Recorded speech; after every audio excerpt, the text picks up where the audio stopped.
Hi, my name is Ophi. YouTube videos. I am a feminist and a lesbian. I make conversational commentary videos about both of those things, and since that's how I open pretty much every single one of my videos, since I refuse to censor myself with cutesy algorithm words when I talk about serious topics, and since at least a few of us know how to read the writing on the wall, I worry quite often about what would happen if my channel were to be deemed as inappropriate adult content and stricken from the internet. Now, I don't worry enough to start saying shit like grape and unalive, but I do worry about it. And to start my conversation about censorship here feels like something of a cop-out, because the truth is that this isn't the sort of thing I care about only because it might affect me. Even if I felt somehow entirely confident that my channel would remain safe from censorship, and to be clear, I do not have that kind of confidence, I'll get more into that later, I would still find everything I'm going to be discussing today to be deeply troubling just for its own sake. And I will be discussing a lot of things today. While I will be light on detailed specifics, a lot of what we will be talking about will have to do with upsetting themes in works being used to drive further censorship. So please accept this as both your trigger warning and also as a more general warning that you will not scold me into being pro-censorship in my comment section, no matter which part of this video you take issue with. You will be typing to a brick wall, I will not even reply. I have heard it. I don't find it compelling. I have shut off my factory installed "won't someone please think of the children" coding, and I urge you to do the same. I've been working on this video for quite a while, and frankly, the certainty that I have that this take will get me yelled at has dramatically slowed down my progress on actually putting it together. Another thing that has slowed me down has been the amount of new things that keep happening, and also my lack of a satisfying conclusion to this. A lot of this video is just going to be me discussing a shitty thing going on that will almost certainly continue to get worse, and I don't have a snappy, useful call to action or any real assurance that the petitions we can sign and the numbers we can call are going to amount to much, even though we still need to do that. But I'm a feminist and a lesbian, and I make conversational commentary videos about both of those things, and this whole recent censorship wave really relates to both of those things. This video was always going to be, at least in part, about erotica. My Patreon friends know this already. We've been talking about this for months over there, and so many things have happened while we've been talking about that have steered the sorts of things that I'm going to need to discuss in this video just since I started thinking about making this video in the first place. What I was going to do was give you my typical normal introduction and then say, do you know a video that I have never made and will never make? I'm never gonna make a video where I read a dark romance novel I know I'll hate and then I sit there and contribute to a moral panic about what it's teaching to women. Because there are a ton of videos like that on YouTube, right? I've even watched a few of them, though they never sat quite right with me even before I really examined why. You probably already have somebody in mind from that description. She's probably a young woman, and she's probably also a feminist. And she wouldn't tell you that she identifies as pro-censorship, exactly. At least not depending on the context of the conversation. She agrees with you about the big things, or at least you're pretty sure she does. These are usually left or liberal aligned channels, if not explicit left tubers, and you know that they have good takes on things like gay and trans rights.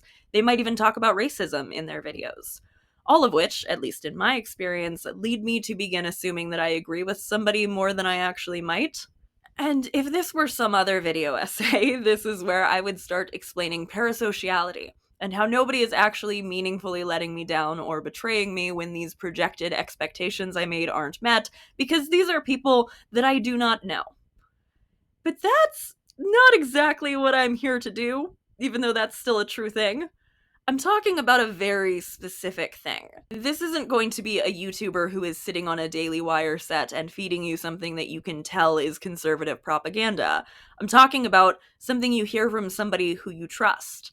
Somebody who you can tell genuinely holds the opinions they say on the camera about the work that they're criticizing and its danger. Who would say in any conversation about conservatives that they are, of course, not in favor of censorship, but who are in favor of censorship. Just, in the progressive and morally pure type of way. In the this is about protecting children and young girls way, which is, a really hard argument to come up against without inviting some of the absolute worst faith readings of yourself to people who are very likely to throw completely unfair accusations about you in your face. Because they will insist that it is about protecting children and young girls, and definitely not about controlling them, even though it is. And like I said, I know I'm gonna get yelled at. I know that I will be inviting plenty of bad faith readings of myself by making this video, no matter how well I defend my position in my work. Y'all taught me that lesson with the Sydney Sweeney video. I'm kinda over trying to defend myself too much here.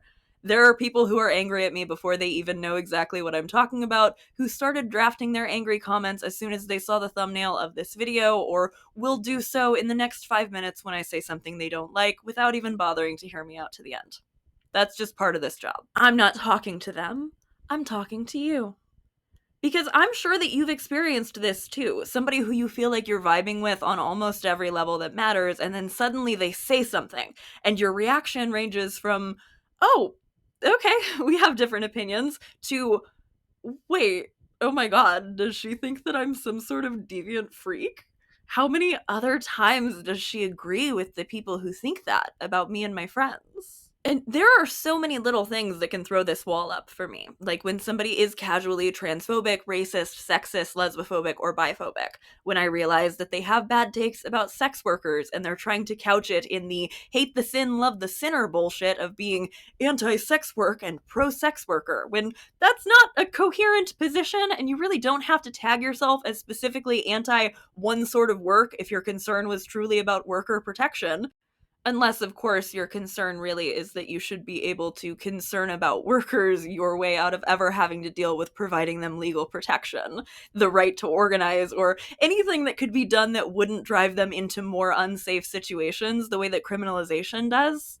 Being pro-sex worker is not an inconsistent position with having concerns for the safety, security, and well-being of sex workers, because you should have concerns for the safety, security, and well-being of all workers. And I don't exactly hear people saying that they're pro-factory work or anti-factory work, because I think we all understand in any other context other than sex workers that being pro-labor includes being in favor of protection for those laborers. But, I can often dodge learning that somebody is anti-sex work if they know better than to do that shit in a video. Unless they decide that they're going to do a misogyny slop video about some specific sex worker serving mostly to turn individual women into the sin eater for all misogyny, but not feel bad about doing that. I hand out lifetime channel bans here freely if you try to make things that are not about whichever specific sex worker you hate into discourse on her existence. I don't do that. I feel like I'm pretty quick at sniffing out homophobia, lesbophobia, transphobic, or biphobic talking points. And obviously, as a disabled lesbian, I also have some particular sensitivities on those as well. But I'm here to talk about another wall that goes up between me and somebody's opinions. And it's when I realize that we disagree about censorship. And I don't mean in terms of censoring ourselves in videos, which again, I do handle differently from a lot of other YouTubers, even though I'm told that it means harm to me in the algorithm. So if you appreciate that I don't subscribe to that, I would love it if you considered subscribing to me. I'm not talking about cutesy word replacements like grape or broom, which are sometimes also present in the type of videos I have in mind. I'm talking about actual censorship. I'm talking about this should not be allowed to be published or to exist, which isn't something that they will always tell you outright. Maybe they don't even always think that about the things they are criticizing, but sometimes something will happen, and people's responses to it make you lose a little bit of faith in everything else that they've ever done prior, right? Like I said, yeah, sometimes a lot of that is parasocial. A lot of it is a disappointment based on the version of somebody that I made up in my head. I'm sure and I know that I have parasocially disappointed a few of you, even just now, just a minute ago, just by making my stance on sex work clear. And that's because you have made up a version of me that agrees with you in your head, and you feel offended that I don't think your little semantics game is cute. That would be parasocial. I want to talk about something that I find more than just parasocially disappointing, though. I want to talk about something that I find morally inconsistent, and beyond that, that I think is a worrying trend in pseudo-feminist discourse and a symptom of conservative cultural creep. So, I think it's time to start mapping videos that moralize about dark romance and erotica right into the misogyny slop ecosystem. The debate about whether or not various types of books are okay or safe for women to read is basically as old as women publishing or even reading and discussing books is, from my understanding. It's this type of paternalism that takes a lot of different forms, ranging from this is garbage and anybody who likes it is stupid, to this is hurting women and children, to sometimes apparently I have no concerns about the author of this being buried underneath the jail over this, and we should do that sort of thing more. I do think one of the easiest and quickest pieces of defense for the dark romance genre is a simple, classic for a reason, feminist 101 question. Is this getting extra shit just because women like it? I thought we all seemed to agree by now that video games cause violence is a ridiculous concern that serves censorship more than it does any real harm reduction. Okay, also, I'm so sorry. I scripted this before the video games thing was so relevant, so please put the biggest pin in that. That will be its own entire half of the video. I just want to stick with books and girls for a moment first. While I'm sure I have plenty of hashtag girl gamers in my audience, I'm sorry, but are we a little bit more willing to defend the standpoint that video games don't cause violence than we are that dark romance doesn't cause abuse because it's saying something unfair about boys if we come at video games? Like, of course, boys are smart enough not to pull the wrong lessons from Grand Theft Auto or whatever. We'll talk more about the video games thing. But girls and women, holy shit, do we treat them like they're stupid?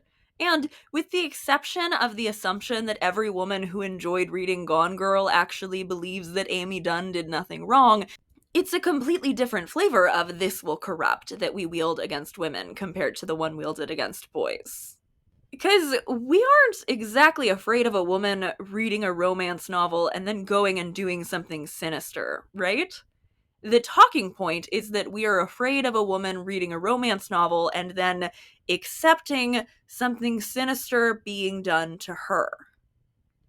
Which you'll notice still implies somebody committing a sinister act, but has a super convenient little side effect of letting us engage in victim blaming but not feel bad about it because it is dressed up in pseudo-feminist language, normalizing abuse, grooming her to accept things as normal, being problematic. It's a reframe, and I'm sorry to have to put it so plainly, but she was asking for it. No level of fictionalization hypothetically enjoyed by a victim in other circumstances overwrites the autonomy of their abuser who made the decision to abuse them. I think even most people who engage in the this is so dangerous and this is normalizing thing debates would agree with me when I say that. But they're willing to say that she was asking for it and that it was her fault in different words when there is an opportunity for a moral high ground, and not liking certain things in your fiction is apparently such an opportunity for moral high ground. And I think this happens for reasons that are understandable but that fall apart under closer scrutiny. I forgot I even scripted this. I don't know exactly how to tell this story without giving more details than I want to on multiple fronts, so I'm being vague for my own sake here more than for yours. But something that keeps coming up for me as I work on scripting this video is something that happened in my own life. I scripted this and now I'm weirdly nervous about it. We'll see if this makes it into the final video. The time when I told somebody for the first time that a third party had not been particularly mindful about consent, and that I was still working through the implications of how I felt about all of that. And their response was essentially, I wish I had talked to you more about consent before all of this happened. This is my fault, and I'm sorry that I didn't do that, because if I had, this wouldn't have happened. Do you know what that was, other than exactly not the right thing to say to me? It was a rationalization. A therapist would have to explain this to me later, that that's a very human brain thing to do. Something happens that you had no actual control over, and your brain spins a way that you might have been able to prevent it.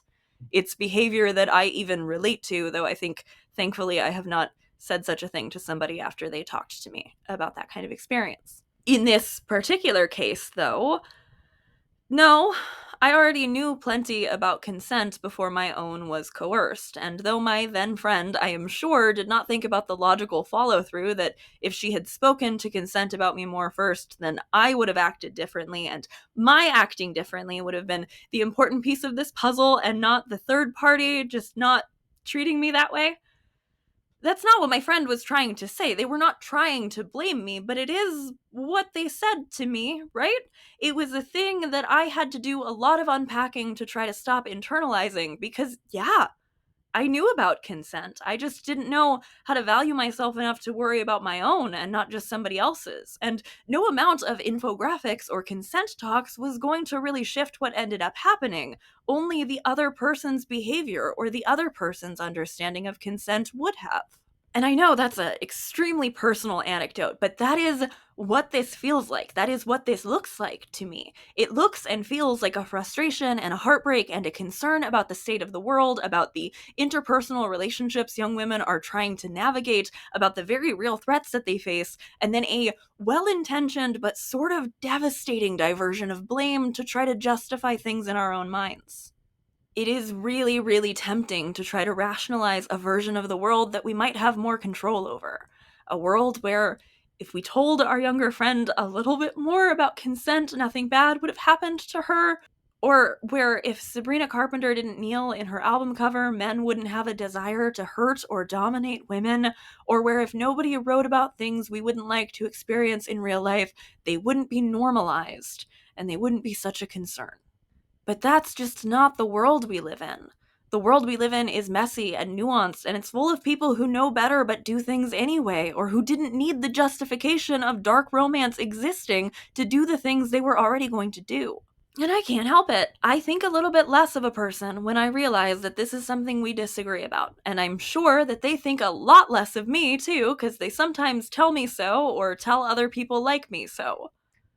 I am not one to be convinced that even dark and triggering themes in books are inherently harmful.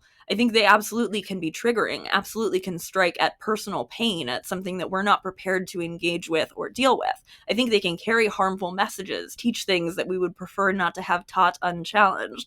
I just talked for hours about the final Twilight book basically being an anti-choice message. But when we're talking about books, when we are talking about words on a page, not even something that any real person had to act out, not something that happened in real life or even got pantomimed, I am going to become deeply, deeply uncomfortable if we start bringing in questions of legality, and I am going to be deeply annoyed when we're clinging to themes of morality too, because what are we? Are we Christians? Part of my deconstruction meant that I don't actually have to actively worry about sins that only take place in my head anymore, and I'm very concerned by how many people would like to drag me and others back on that front, and who think that they're doing so in a completely secular way. That is still very fucking Christian. And it's not just people who don't like dark romance and talk about how bad and awful dark romance is. Here's another pro-censorship type of video you may have seen recently. And by recently, I mean several months ago. But this has been haunting me ever since it happened, and I literally only saw one person have a good take on this situation. The other videos were pretty much all the same.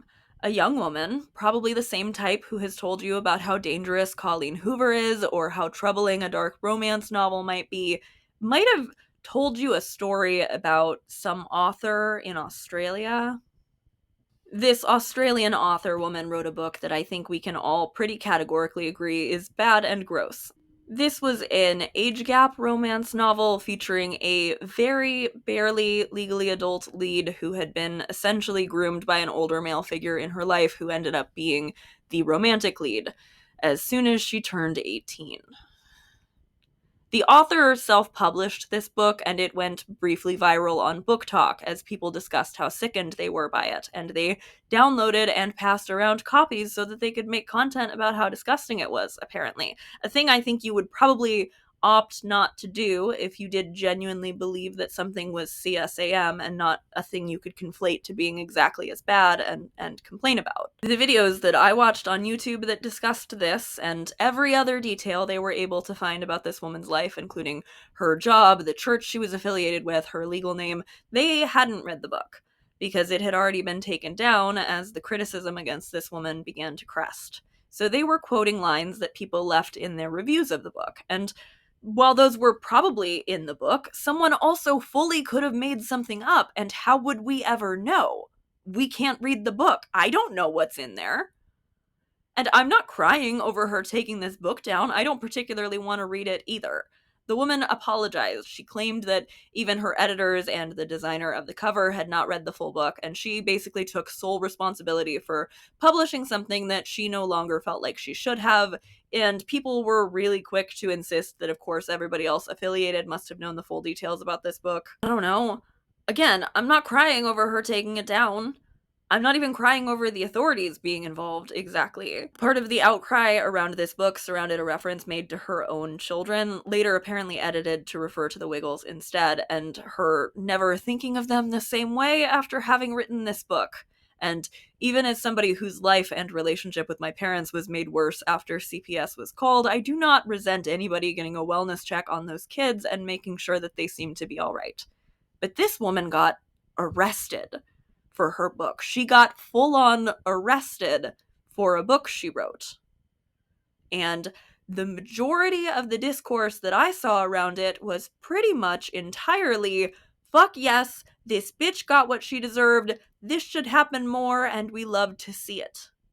And that is terrifying to me. That is so scary to me, so frustrating. It made me feel so completely like I was losing my mind. Look, I don't know the laws around fictionalized CSAM in Australia. I'm sure that they had a pretty convincing case if they were able to arrest her over it. But I also know that I don't like that. I don't like that. And I don't like how many Americans who live in America, where we do not currently have this sort of law, but very much could, seemed totally thrilled by this new carceral possibility, seemed not to understand the risks that you take when you allow for literally anybody to have an opinion on whether or not someone should be arrested for the fiction they write, the things they say, the things they are imagining. Again, I only saw one person have a good take on this situation, and I will link that video in the description below. I did not feel brave enough to make this same stance at the time, but I do today. This is a fucked up and short-sighted thing to cheer on. And if your response to this was not to think it was concerning, but to start wish-casting about what else you would like to see banned or criminalized, I permanently trust you less. There are so many routes that I could take here in this section of the video. I considered talking about why people even like the sort of dark romance or triggering erotica content that a lot of people shy away from. How it provides a safe space to process something, a way to let your brain handle thinking through something. You could think of it like people who enjoy getting scared on purpose during movies, if that's useful.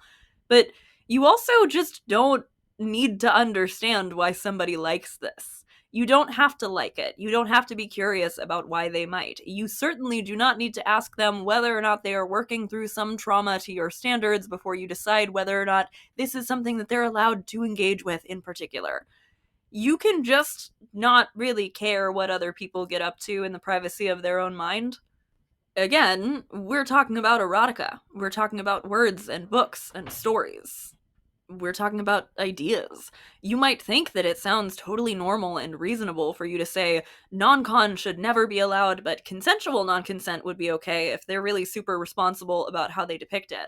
But the difference between a non-consensual interaction in real life and one that somebody might come across in a book is that by opting into reading a thing that they know has that in it, it is actually now a consensual situation, at least in terms of the only real person involved, the real person who decided to read it. I'm not telling you that you need to be cool with reading the weirdest and most triggering erotica you can find. I'm definitely not saying that. You can totally pass on that.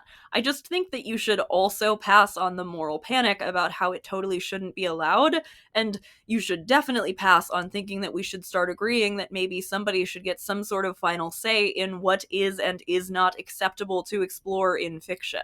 Do you think somebody banning books is going to see the difference between a book like Lolita and a book like Daddy's Little Toy, or do you think it's all gonna go away? Do you know how many books I absolutely love that I give blanket trigger warnings for pretty much everything with when I recommend them? Do you know how many authors I would be condemning to, at best, not being able to share the work I love with me, and at worst, incarceration or legal consequences for writing stories with themes that would be considered too adult by the sort of people with a vested interest in those sorts of regulations? Even on a purely selfish level, this would be a terrible deal for me to take just because I don't like Daddy's little toy. Fuck those censorious scolds, oh my god.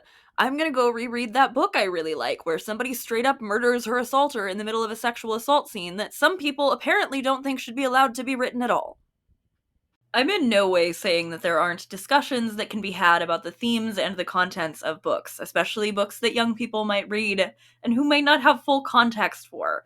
But I'm not concerned about the youth reading books that they're not prepared to read for so many reasons that this section alone could be its own video. For one, I'm not concerned about a child reading a book they're not ready for because I'm not that child. I don't know what they're ready for, but I was that kind of child once. I outgrew the kids section of the tiny library in the town I grew up in when I was very young. I was reading YA already by the time I hit double digits at all. I was a ravenous reader, very escapist, and a very sheltered and religiously traumatized reader. And if I happened to check out a book that had more sexual content than I was prepared for, or more violence, my eyes would just very quickly skip over what was going on and making me uncomfortable, and then I would read the next page and the rest of the book. I feel like this is how the majority of young readers are handling things if they're a little too young to read something they picked up, and I feel about books with maybe too spicy of a sex scene or too shitty of a boyfriend like I do about a teenager stumbling onto adult content online and feeling traumatized by it. I'm sorry that that happened, but it's not the fault of the thing for adults that you engaged with. It's the fault of whoever was raising you that that was so traumatizing for you. It's the culture that we live in. It's that you probably didn't have an adult you could go to and say, hey, I read this in a book and it made me feel this way. And they could say, hey, that's okay. And in real life, if you feel uncomfortable in a situation, you can leave and ask to stop. Thank you for talking to me about it. Do you want to talk about it a little more? And that's, of course, not most people's experience after reading or seeing something they weren't prepared to see as a child. But I think it is where the issue lies. Not with adults being able to access content for adults and teenagers sometimes getting in there. And I didn't have that experience of an adult I could talk to when I read things I wasn't quite ready for, but I wouldn't consider myself traumatized from the YA fade to black kiss scenes that made me start feeling scared. I would consider myself traumatized from my evangelical Christian upbringing. Not a fault of any of the writers whose books I picked up a little too young. Children are not my priority in conversations around fiction and the themes in it because not everything is for them. This is what I meant earlier in the beginning about shutting down the won't someone please think of the children coding that we're all brought up with. People are thinking of the children a little too much. They're thinking about ways to control them and to strip the autonomy of everyone on their way to further strip the autonomy of children, and I think that's just pretty bullshit. I'm not talking to children on my YouTube channel. I mark every video I make as not made for children, and my demographics tell me that I have a pretty solidly millennial audience, but I also don't think that a teenage girl should need to be on a completely alternate internet to the one I exist on, and I don't think she would be harmed by watching my videos even if they're not for her. I think I learned a lot as a precocious young girl, both by reading books I maybe wasn't prepared for and by existing on the internet around adults. And the internet, Tumblr specifically, is where I was introduced to concepts like that the things you see in porn are not what sex in real life looks like, a thing that I think would lead a lot of people to feel less traumatized by their first experiences stumbling across adult content if it were a more normalized conversation. But a lot of the people who want to silo children off, bubble wrap and protect them even at the detriment of the rest of the society we all have to live in, as well as to the children themselves, would say that they think that it's bad and wrong and grooming at all for adults to have those kinds of conversations where teenagers can access them, or God forbid, those kinds of conversations with teenagers directly. Which I think just makes children even more traumatized by this sort of thing. It is a constant self-fulfilling cycle where the children are entirely too fragile to to have any information with which to make their future decisions on. They are permanently and irreparably harmed by something inappropriate happening near them or somewhere they could sneak in, or from the literal actual stage of a Sabrina Carpenter concert. Oh my god. Again, I am trying not to defend myself so much from bad faith comments because I know they happen no matter what. But I made a whole point in my Sabrina video, did I not? About how I don't give a shit if Sabrina Carpenter does sexy dance moves or sings to songs about getting knocked up at her concerts because I don't think it harms children. I don't think she's performing for children. And people in the comments of my Sydney Sweeney video trying to confront me about how one time Sabrina Carpenter did stage banter that had the word horny in it in front of a 16-year-old girl who she only interacted with from her place on the stage talking into the crowd. And they're like mad that I didn't address that. I thought it was clear. I don't give a fuck. I don't give a fuck. I don't think teenagers need to be bubble wrapped, and I think that stretching that interaction all the way to grooming is doing a severe and genuine disservice to actual victims of grooming in favor of your hatred of a particular woman. I don't know, leave me 5 men who used to kiss their teenage fans at Warped Tour, and then show me all of the angry comments I'm sure you leave anytime those men are ever referenced, and then maybe I will believe that you actually care about this other than when Reddit tells you to. But I think Reddit's telling you to be mad, my guy, and as I made clear, I thought, in my Sabrina video, I don't care if a woman with a primarily adult audience sings songs about being horny and talks about it at her concert. I know that probably sounded very harsh. I'm sure that you have heard other people blow that Sabrina Carpenter incident up to an entirely different proportion than I did. For the sake of not being accused of misinterpreting it, Sabrina spoke to an audience member at a concert. She did a bit of stage banter she seems to always do, or always did at that point, where she asks a question that seems to have been part of her bits when she talks to people in the crowd. A multiple choice question about how they feel, I think to lead into whatever the next song would be. And this is what people are referring to as her speaking sexually to a minor, especially because the post on Reddit, where this circulated about 5 months ago, really conveniently cut off immediately before she backtracked right away after asking the question. So you can spare me your puritanical comments about how this is totally grooming and that the 16-year-old was in any danger from this. And you don't have to admit that I'm right, but you probably would not be as upset if the video that circulated didn't conveniently cut off just before this. Where would you say right now, like, how are you feeling? Would you say you're feeling quite sad? Would you say you're feeling angry? Or would you say you are horny? Wait, I shouldn't have asked you that. You're underage. Oh God! I didn't ask her that. No. Are you just like excited to meet other people? What did you say? You're sad. Honestly, I'm kind of happy you chose that. Only because the game works. It's like whatever you choose, 1, 2, or 3. I pick a song based off of that, and then dedicate this one to you. So, this is for Surrey, who's kind of in her feels. She cringes and backtracks and says she shouldn't have said that. It's okay to take a beat when the internet tells you that you're mad about something. I was a little bit eye-rolly about this when I first saw it, because again, I didn't see her immediately backtrack. I didn't realize she was working through her regular stage banter and was clearly tripped up by the person she chose at random in the crowd, who she probably couldn't really see with the lights, being a teenager. Some of you are clinging to your right to feel victimized by Sabrina Carpenter so hard that you're pretending like she bought a teenager from their mother One Direction fanfiction style. And you might get away with that with other people, but that is not bullshit you can use to cow me into an apology for still not thinking that even people's reasonable and valid triggers and trauma responses grants them the right to dictate what Sabrina Carpenter can and cannot do on her album cover. In that recent video about Sabrina Carpenter and choice feminism, I referred to something I called conversational right-of-way, a pattern that I feel like I've been spotting in a lot of the discourse I've been keeping my eye on lately, where somebody, almost always in defense of their consuming hatred towards one woman in particular, tosses out what you can tell they sort of believe grants them a permanent upper hand in an argument, saying, as a survivor, or she is hurting real survivors like me. And I prefaced this portion of the video by saying that I felt as though a lot of people who understood that this is an issue when it comes to discourse around Blake Lively or Amber Heard were not going to be prepared to hear that it applied as well in the context of the Sabrina Carpenter album cover. That people referencing their own trauma as a reason for their opinion of Sabrina Carpenter to hold more weight than somebody else's wasn't really going to fly with me. And the responses to this portion of the video have been mixed. A ton of you knew exactly what I was talking about, and like my therapist, you expressed excitement over a set of words to begin to describe it with.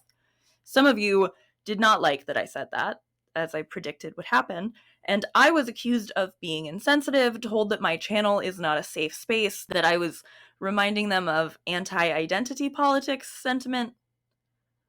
I want to address being told that I am insensitive to survivors and that I'm not a safe space. It didn't matter that in the video I did a big extended metaphor about how even something as mundane and benign as breakfast foods could be a trigger. I said that somebody would be within their rights to feel triggered, to avoid those triggers, to feel however they feel about being triggered, but not to attempt to restrict the sale of breakfast foods or to claim broadly that diners who served them were anti-survivor. And then that kind of happened to me. It's not anti-survivor for sometimes things not to actually be about it. And as I made the point in my video, I truly do not think that Sabrina Carpenter's hair being lightly held is actual sexual violence. This is not violence. I'm probably pulling my hair harder right now than the guy on the album cover is.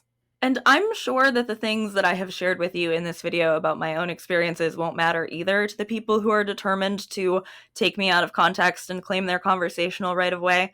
Because I have not made a habit of laying bare the worst things that I've ever been through just for the sake of being granted the right to participate in an argument.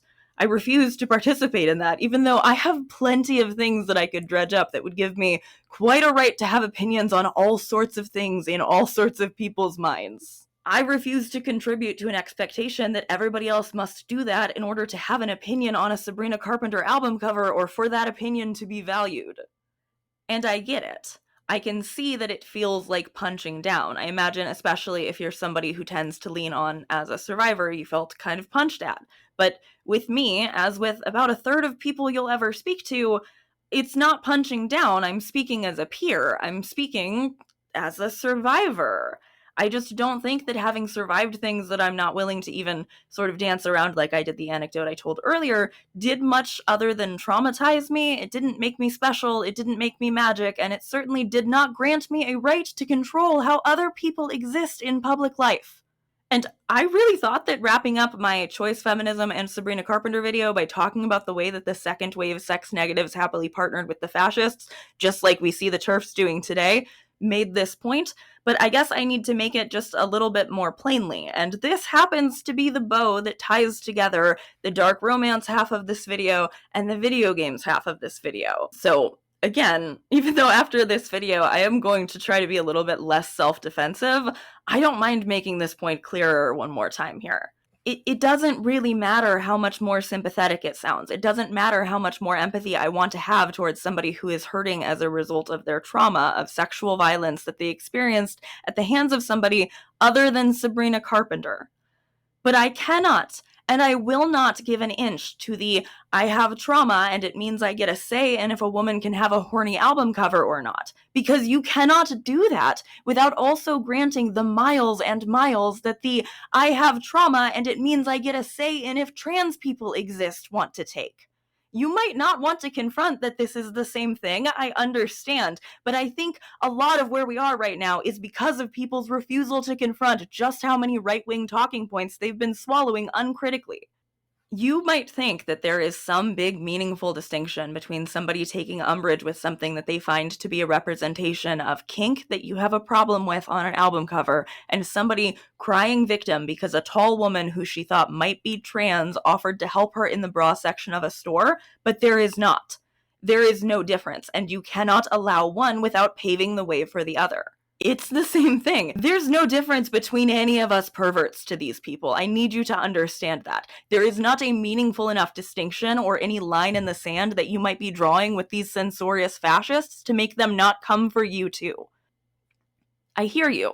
You think that Sabrina Carpenter's hair being lightly held is a dangerous, violent, misogynistic kink, and I don't agree with all those implications, but also, do you understand that there are people who do agree with you, people who are going to be elated that you agree with them, who also find just the existence of trans people to be the same thing?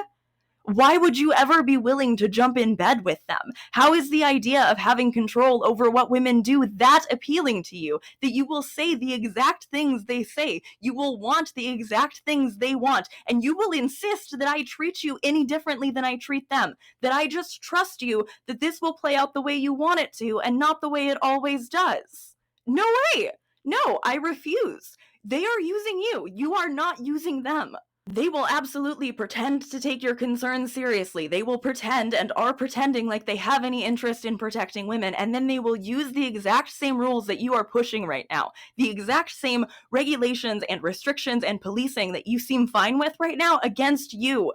You will be censored. They will not care that you are speaking about sexual violence in order to call it out. They will care that you spoke about it and that you said something they didn't like about it and that you agreed to all these rules that mean they can just take that shit down. You might think that there is a difference between, well, clearly I know something like Daddy's Little Toy is different in intention than something like Lolita, and anybody could tell that. Most of the videos that I watched about this that were absolutely salivating over that woman getting arrested made this point and made me put my head in my hands. Because what you are doing when you allow space for that, when you even agree to consider that it should maybe be up to somebody else's standard of morality, whether or not you can write about something an audience might find too morally gross, you are putting a bunch of hammers into the hands of people who will see far more nails than you could ever imagine. The exact channels I saw cheering on this censorship are just as at risk of being censored for what they talk about as I am, for even just talking about the book at all, though the videos about it seemed to do very, very well. I have not seen such outcry, by the way, in the commentary spaces about men who write problematic novels, violent novels, gore in their novels. I don't recall seeing any of the kind of bloodthirst about any man in the self-publishing space needing his life ruined as I did about this woman. And here's something really fucked up. I am genuinely afraid of what the response will be to me saying something like this that I know the "so you hate waffles" crowd in my audience will interpret as some full-chested defense of this woman. It's why this happened months ago and I didn't address it immediately, why I needed to work through so much of this with my friends and with my Patreon community before I addressed it. Because I was fucking scared. Because I know that because I refused to say that I agree she should have been arrested, and that because rather than rubbernecking over her previous plagiarism scandals or whatever, I am focusing instead on this fucked up precedent. There will be comments under this video claiming that I have defended her, that they cannot believe that I would defend CSAM, that of course this woman should be jailed, and of course nobody who was gleefully reciting the details they could glean from reviews was overplaying their outrage at this because they knew it was a catchy topic. I know that this will get included into the lore about what a terrible person I am. It will be another reason why I am not a safe space. And I have been so cautious of that happening that I have avoided the subject. I have pushed this video off onto the back burner and started talking about movies I hate instead. I censored myself preemptively, even though my refusal of substitution words is something so important to me. And that is how the rules of this conversation get set. Something is focused on that is so bad, so hard to defend, so impossible to throw your weight behind without asking people to start forming a list of all the ways in which you are a terrible person, that you simply decline to defend it. Or worse, you do agree that some things should be taken down based on moral grounds. Obviously not the other stuff, obviously not the stuff you like, not the stuff that handles things responsibly. Except that's not how this ever plays out. When you are partnering with the fascists, when you are getting in bed with the censors, you are the only one who cares about any standards of reasonableness. You are attempting to pretend to agree to the common sense of somebody who has no concern for the nuances you would like to think will still exist. They will use you for exactly as long as it serves their ends, and they will laugh about how cute it is that you think you're on the same side the whole time. Alright, remember earlier when I said to put the biggest pin in video games? I've got an example of another recent time you may have found yourself watching a video that agreed with the censors. Even if you tend to avoid book talk stuff, even if you didn't watch anything about the Australian author, you might have heard about a really horrible sounding indie video game. A game that, much like the Australian woman's book, is something that you would not feel particularly inclined to defend. Something that sounds dismayingly triggering even for people who may not have existing trauma. And the YouTuber may have made the video either before or after the game was taken down from Steam. It doesn't really matter. If she did make it before it was taken down, you may have seen a video about how horrible this was and then later saw headlines about the game being taken down, or you may have watched a video that told you the whole story, that the game was taken down, and you might have found yourself feeling a little bit hopeful. It's good, right? That things like this can be taken down, that mass outcry can convince the developers of games like this to remove it from a game storefront. She framed it to you as a good thing, at least, because to her it is a good thing. And to me, it's something that's become very complicated. I'm not sad that this game was taken down. I think that that was probably the right decision for the developer to make. I have no particular interest in defending the game No Mercy, or even in talking about it very deeply or specifically. It was essentially a trauma simulator, to my understanding, a game with an upsetting enough premise that nearly everybody who heard about it would agree, again, much like the Australian woman's self-published book, that it was no big loss for it to be taken down. It's not something anybody's crying over. And while I don't have an interest in defending or really speaking about the game, what I do have an interest in is how this game and others like it, the things that always get put at the front end of bragging about content purges in order to make them seem reasonable, open the door for further censorship once you get mad like they want you to be about this kind of thing.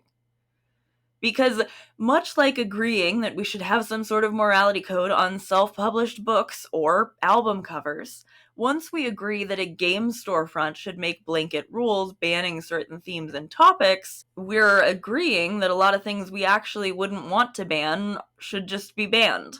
We are, again, handing a bunch of hammers to people who think that we ourselves look like nails.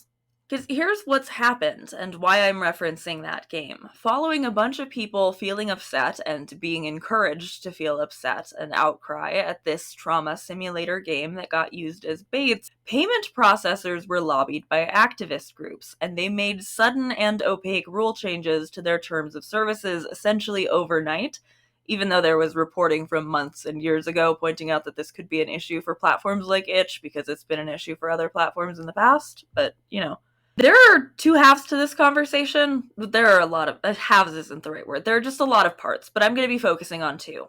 One of which being that a lot of NSFW artists and erotica writers who had already been terms of service out of being able to sell their work on other online marketplaces were now once again sent to try to find another place to host their work. This impacted a great deal of queer and trans creators specifically because, no shit. That's what happens when you let fascists make rules. I've got links in my description below. You can read some of the reporting that's been going on about this. Video games is not really my beat, particularly. I do still really, really need to do research for the Gamergate video, so it will be becoming my beat, but other people have been doing really excellent reporting about this. Trans News Network has a really good write-up about the situation and its impact on queer creators, and wrote about both NSFW and safe for work content being caught up in the mass delisting and deleting of works, and wouldn't you know it, lesbian and Yuri content got swept up too. Not just all the bad, dirty, wrong tags that we would have agreed they could go ahead and purge. And again, this would be an issue even if nothing safe for work was impacted. This would be an issue even if the only thing that this was doing was further marginalizing sex workers and NSFW content creators, because adult content is not illegal. And genuinely, no matter where you come down on an issue, it should be immensely troubling to you that these changes to rules and to your access to this sort of thing is being impacted when it's not even a legality issue, whether or not you actually have any interest in accessing it. There seems to have been an intentional opaqueness over who is even driving these rule changes. Platforms like itch and Steam blame the payment processors, who blame their partner banks, who blame the credit cards, who say, like everyone else involved in this game of responsibility hot potato, that they don't actually make any of these decisions and just actually only need to follow the law. And again, there is no law currently that adults cannot purchase adult content. And what we see now as these platforms have to decide whether or not they think sex workers are acceptable sacrifices, whether or not they think NSFW content is an acceptable sacrifice, whether or not your favorite cozy life sim or farm simulator counts as adult content because there's technically gay options if you opt in, and some people might not find that particularly acceptable for children. Children, who have credit cards and accounts on game storefronts, and it's fine that we're limiting what adults can do in the interest of limiting what the children can access. You see what I mean yet about how some of these people are thinking about the children way too much? The children are an excuse. The children are always an excuse to exert more control, to enforce a puritanical standard that nobody else agreed to gain rhetorical upper hand, conversational right of way in an argument, to convince you or people who might listen to you that if you have any issue with something, you must yourself just actually be a predator. But there's just so much to take issue with here, especially as this wave of censorship comes at a time of rising anti-free speech legislation.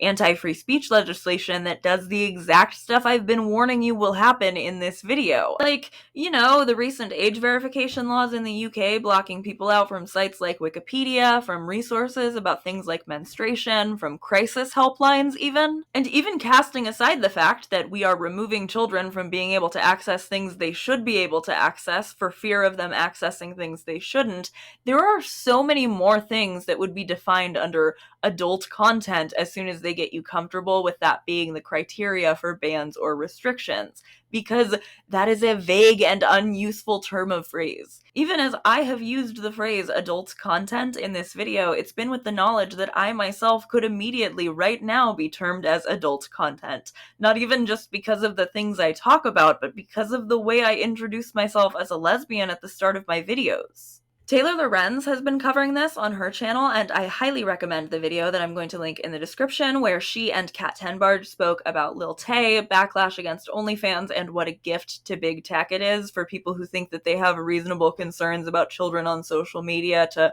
roll over and back off on these internet restrictions and let these companies run away with even more of our data, even more control over what we can see and what we can say. You should definitely watch it.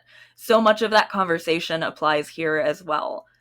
And I want you to ask yourself, not just about these things, but try to think about other ways that you can ask yourself this next time you're asked to be upset about something. What is your outrage against a video game that you likely never would have heard about without it being pushed to you by these censors serving? Is it doing anything to prevent actual trauma in real life for you to be upset about a video game that simulates it? Or are we maybe retreading 2013 era Republican, I think video games is more important than guns talking points because it's familiar and it feels like a small enough issue to actually take aim at? Are you really truly sure, despite all evidence to the contrary, sure enough that this is what you want to do, that it is possible to take aims at the things you find so unsettling without also censoring sex workers, trans people? Why are they an acceptable sacrifice? Not only are they not an acceptable sacrifice, we know that sacrificing them also comes at the risk of our own rights. And even if I didn't think it came at the risk of my own rights, I still wouldn't find it a particularly compelling trade-off. Would you, Jojo? I'm concerned by how many people do find it a compelling trade-off. I'm concerned by what kind of trade-offs so many people who I think are otherwise on my side seem fine with accepting. I'm concerned by how fully and completely the sex worker exclusionary talking points have crept into the feminism of people who would consider themselves intersectional. How many feminists in 2025 are willing to play follow the leader with how Andrea Dworkin and Jerry Falwell thought they were both using each other for their own ends? The Falwells of the world certainly have a lot more power right now than the feminists do, don't they? I think maybe she made some bad calls there. I used the term right-wing cultural creep in the part of the script that I wrote a few months ago, but it increasingly feels like creep is the wrong word to use. It wasn't a creep, really, or at least it isn't anymore. It's a takeover, and it's one that you need to make a concentrated effort to shut down, even and especially in your own brain. You need to understand what they are doing and what they will do to you once they are given a chance.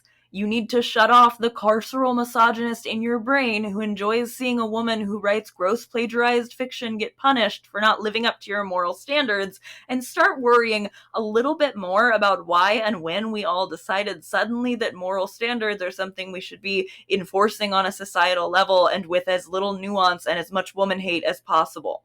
Not only do you not need to buy into this, not only do you not need to make the job of the censorious fascists easier for them, but you also need to be far more critical of the sex-negative, sex worker exclusionary, censorious bullshit constantly slipping into the talking points of even the people who you assume are on your side, because you are likely to realize what they're playing into far before they do, and you do not need to let them drag the rest of us down with them. Or, at the very least, you need to be less defensive and less willing to play into accusing everybody who sees through this of just wanting to hurt women and survivors. Huh, Jojo? Yeah. She's so pretty. Hi. Because women and survivors always stand to be more harmed under fascism, under censorship, when we allow payment processors and gaming platforms and the people on Book Talk to be the arbiters of our morality, of what's acceptable to even think or write about, of what other people can consume and create even if we don't want to consume it. Another thing I want you to ask yourself is, what do you want to remember doing about all of this when you think back closer to the beginnings of it? Once it's so bad that every feminist space has been age-restricted and heavily moderated, do you want to remember that you had a lot of snide, snarky things to say about Sabrina Carpenter's album cover? Is that going to feel good, to have lended yourself so fully to the idea that there isn't a moral way for a woman to portray her sexuality? Will that really still feel like such a feminist and pro-survivor position when you finally remember that the conservatives also believe that there are a lot of immoral ways for women to portray their sexuality? And do you want to remember that time that you petitioned to have a game that you found vile and misogynistic to be removed, and then you found yourself, honestly, to be frank, partially responsible for endangering the livelihood of a bunch of unrelated queer artists who were hurting nobody?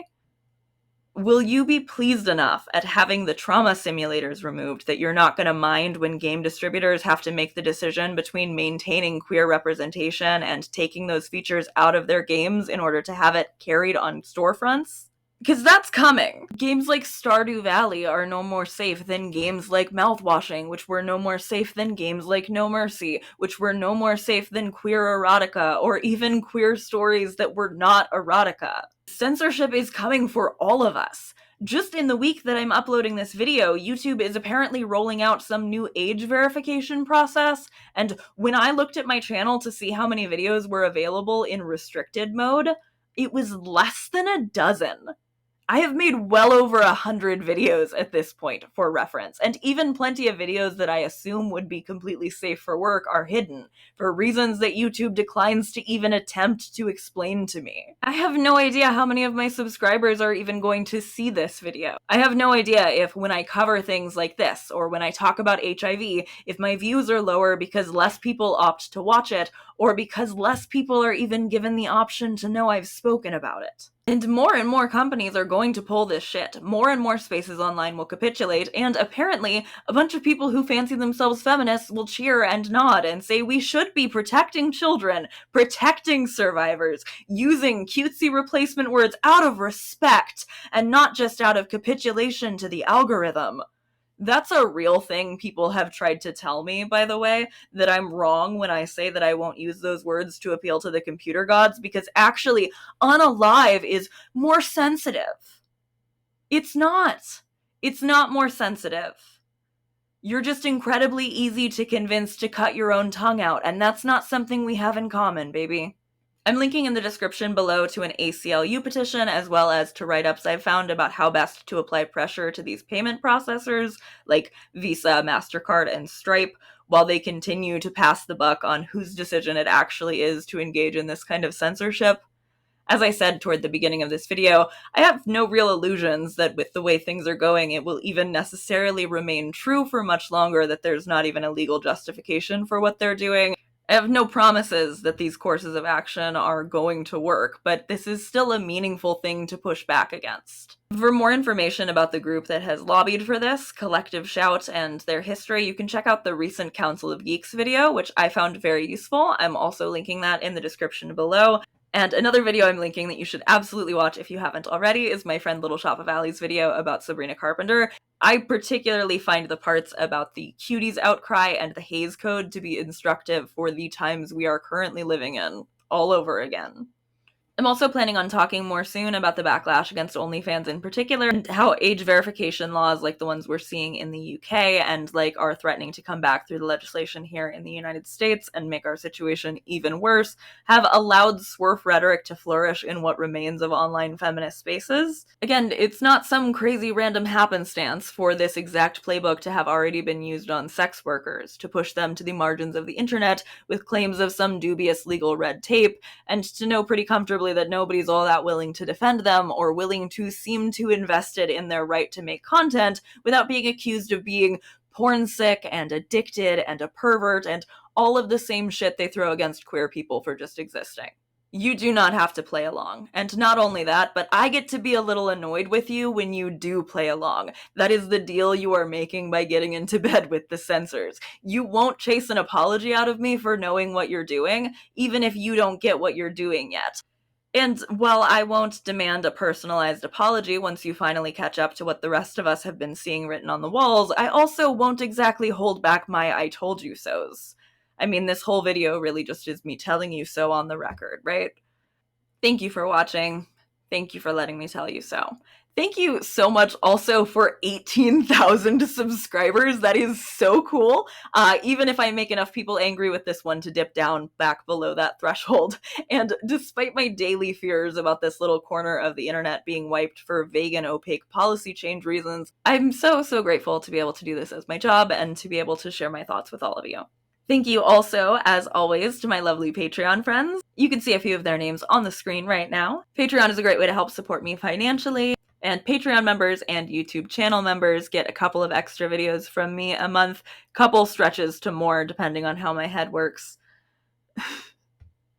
Thank you so much to those Patreon friends, to my YouTube channel member friends, and to anyone who has sent me a super thanks, a super chat, or a one-time donation on my Ko-fi. It has been a slow season for views for me and many other creators, and extra financial support like that outside of the YouTube ad rev is such a huge help to me. The next video is going to be about Lady Bird, a movie I want desperately to love that betrays me terribly in the final few minutes, and that's part of a series I've been doing where I've been talking about purportedly feminist movies for the media videos I do lately. We started with Barbie, of course, and we did Booksmart more recently. Maybe go catch up on those if you haven't yet. I think they're fun videos. I think they're slightly less enormous bummers than this one is. I love you very much. I'll be back again soon. Bye. You want this?